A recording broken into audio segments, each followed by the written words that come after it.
మీ ప్రభుత్వంలో ఎగ్ పఫ్ల మీద 18 కోట్లు ఖర్చు చేసి దాంట్లో మీరు సగం నొక్కేశారని చెప్తున్నారు. దానిపైన మీ అభిప్రాయం ఏంటి?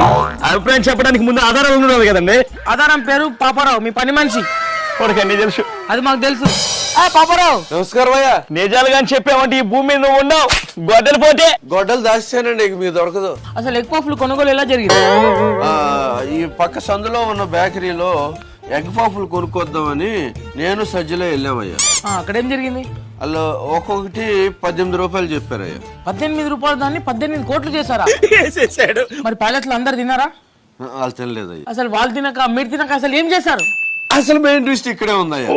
ఆ ఎగ్ పఫ్ల బ్యాడ్ స్మెల్ కి ప్యాలెస్ లోకి ఒక ఎలుక వచ్చింది. మరి ఎలుక తిందా? ఆ ఎలుకను పట్టుకోవడానికి ఇంకో 1,30,00,000 మళ్ళీ వీళ్ళే తిన్నారయ్యా. వామ్మో, పఫ్ల మీద 18 కోట్లు, ఎలుకను పట్టడానికి 1,30,00,000. దొబ్బేయడంలో కూడా 1+1 ఆఫరా? అలాంటి లోఫర్లు అయ్యాయి.